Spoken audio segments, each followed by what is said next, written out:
Bueno, nos vamos de inmediato con nuestro próximo invitado. Se trata de José González Zamora, doctor especialista en enfermedades infecciosas de la Universidad de Miami y del Jackson Memorial. Muy buenos días, doctor. Bienvenido y feliz año para usted.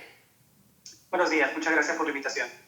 Bueno, hoy queremos tocar temas puntuales con referencia a las vacunas y queremos comenzar con un caso en específico, porque un enfermero de 45 años dio positivo por COVID-19 en California una semana después de haberse recibido la vacuna contra el coronavirus de Pfizer. ¿Cómo es posible esto, doctor? Sí, bueno, hay que recordar que para desarrollar los anticuerpos o inmunidad secundaria a la vacuna, por lo menos tiene que pasar 10 días de la primera dosis de la vacunación. Y esto tampoco da una inmunidad o una protección total. Nosotros sabemos que para que la vacuna sea 95% efectiva, tendría que recibir la persona 2 dosis de la vacuna con 3 semanas de separación si hablamos de la vacuna de Pfizer. Luego de estas 2 semanas se puede llegar a un 95% de eficacia.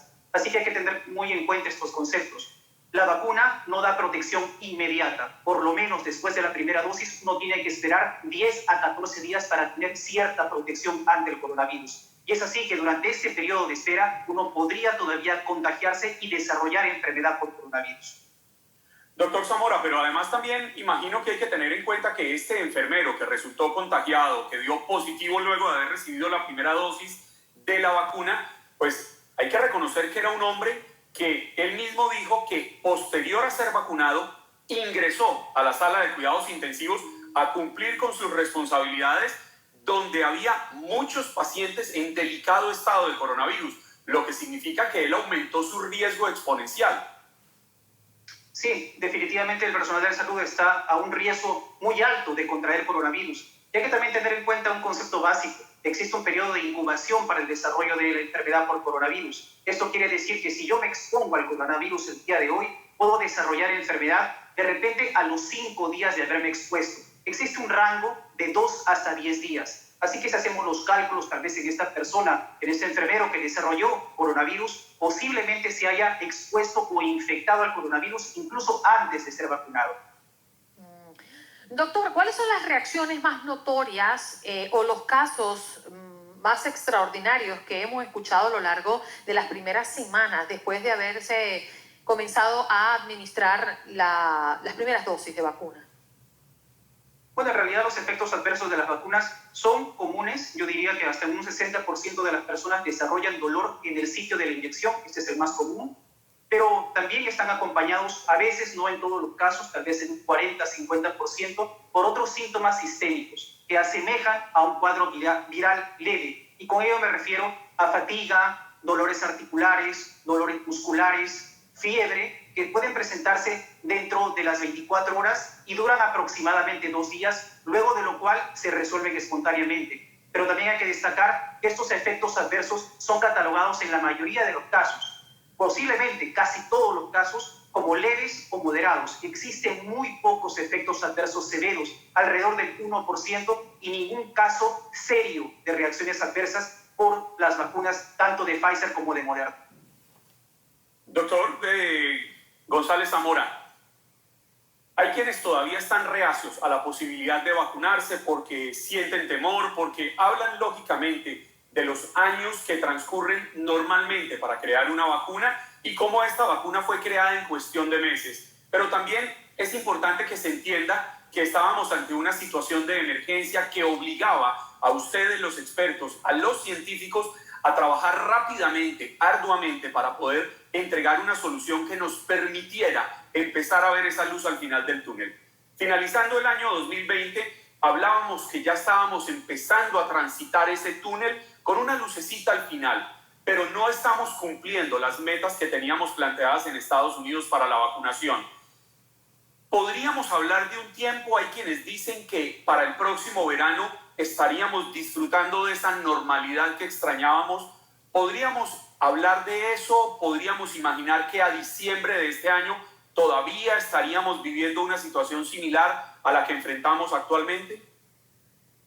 Yo creo que es una respuesta muy difícil de dar, sobre todo por el contexto que estamos viviendo y por la velocidad en la que se están aplicando estas vacunas. Si hacemos algunos estimados, posiblemente estemos hablando de septiembre a diciembre de este año para llegar al objetivo trazado, a esta inmunidad de grupo ansiada y posiblemente regresar a una normalidad. Pero son tiempos muy estimados y depende de la tasa y de la velocidad de vacunación en la población general.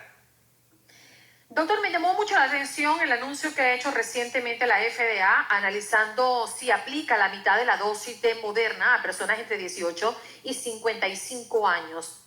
Lo que me llama la atención es que si aplican la mitad de la dosis, ¿esto qué función podría estar generando en los cuerpos de estas personas?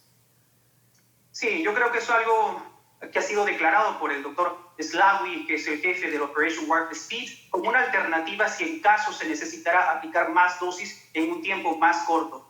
Yo sinceramente no creo que este sea un problema, ya que contamos con aproximadamente 16 millones de vacunas ya distribuidas alrededor de todo el país. Lo que estamos fallando es en la aplicación de las vacunas, pero esto se puede mejorar. Pero respondiendo de forma específica a esa pregunta, existen algunos estudios. El ensayo clínico fase 2, por ejemplo, de la vacuna Moderna, evidenció que tanto la dosis de 50 microgramos, que es la mitad de la dosis actual, como la de 100 microgramos, producían la misma inmunidad en personas entre 18 a 55 años. Aplicando este concepto, si es que se necesitara más vacunas, podríamos escoger dar la mitad de la dosis, pero en este grupo etario, porque sabemos que en esta población podría tener la misma respuesta a la vacuna. Pero esto es solamente una alternativa que tiene que ser cotejado tanto con la FDA como con Moderna. Doctor González, uno de nuestros oyentes aquí en el chat en vivo nos envía una pregunta y quisiera transmitírsela. Él pregunta, ¿es cierto que después de haber padecido el coronavirus se puede convertir en donante de plasma? Pregunta Marco Sánchez. Sí, definitivamente las personas que han estado expuestas al coronavirus pueden desarrollar o desarrollan inmunidad, anticuerpos neutralizantes que pueden ser utilizados como plasma del convaleciente para ser donado y aplicado a una persona que está activamente enferma. Son uno de los ensayos clínicos, muchos de los ensayos clínicos que se desarrollan también aquí en mi institución, en la Universidad de Miami, en el Jackson Memorial Hospital, así que definitivamente puede ser utilizado.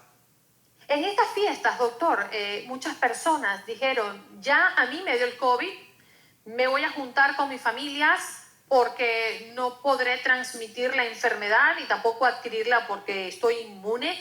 ¿Qué tan cierto es eso? Sí, yo creo que eso no es del todo cierto. Sabemos que después de desarrollar la enfermedad por coronavirus, tenemos o desarrollamos cierta inmunidad, pero también existen casos de reinfección. Así que tal vez podríamos extrapolar estos datos y decir que en los primeros 3 meses luego de la infección o de desarrollar enfermedad por coronavirus, la reinfección es poco común, pero luego de ello existe un incremento de esta posibilidad de reinfección. Así que la recomendación actual para todas las personas, independientemente si hayan tenido o no coronavirus, es continuar con estas medidas de mitigación y me refiero específicamente al uso de la mascarilla. Y siguiendo con este mismo orden de ideas, doctor, Juanca, es las personas que dicen, mire, en mi casa todos tuvieron COVID.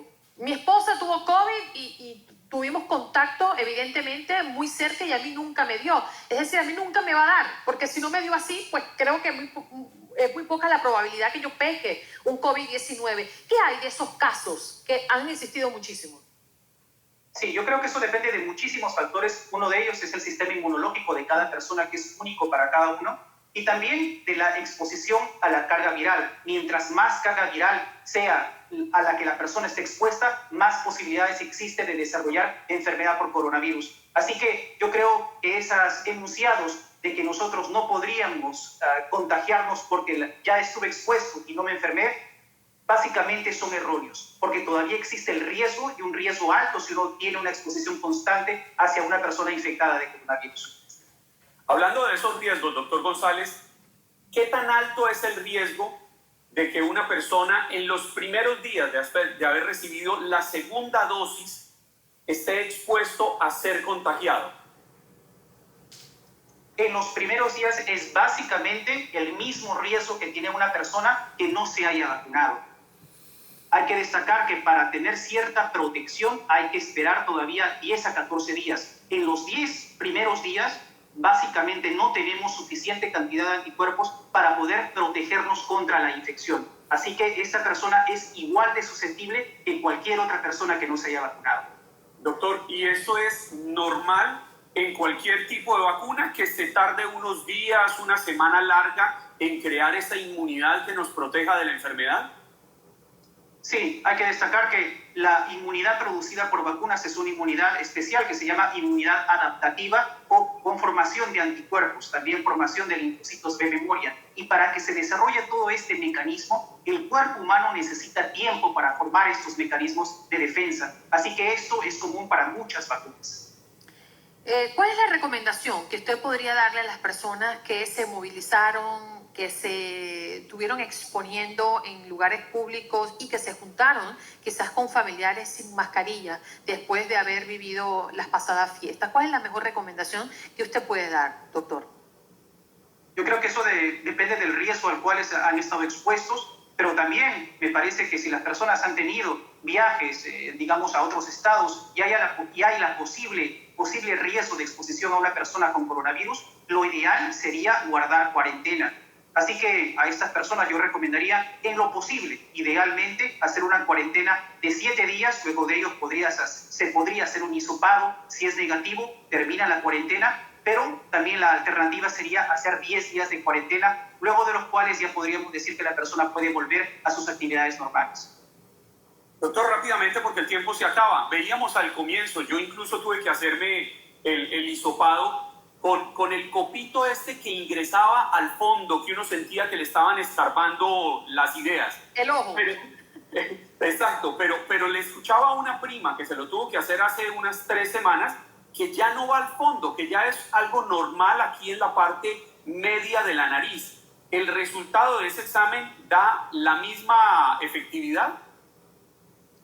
No, son dos tipos de exámenes, muy distintos. Uno de ellos, el hisopado nasal, es básicamente para la prueba de antígeno para coronavirus. Y el otro que va hacia la nasofaringe es la prueba de PCR o la prueba molecular. Ahora, si comparamos ambas pruebas, la prueba de PCR tiene una sensibilidad más alta que la prueba de antígeno. Así que yo diría que la prueba de antígeno es muy útil, pero no excluye completamente la infección por coronavirus. Si una persona todavía tiene, o el médico todavía tiene la sospecha clínica alta de que la persona pueda tener coronavirus, lo que se recomienda es confirmar con una prueba molecular o de PCR. O sea, estocar a lo profundo. Exacto. Exacto. Doctor, muchísimas gracias por acompañarnos estos minutos. Ha sido muy útil nuestra conversación con usted. Ha sido un gusto. Muchas gracias por la invitación.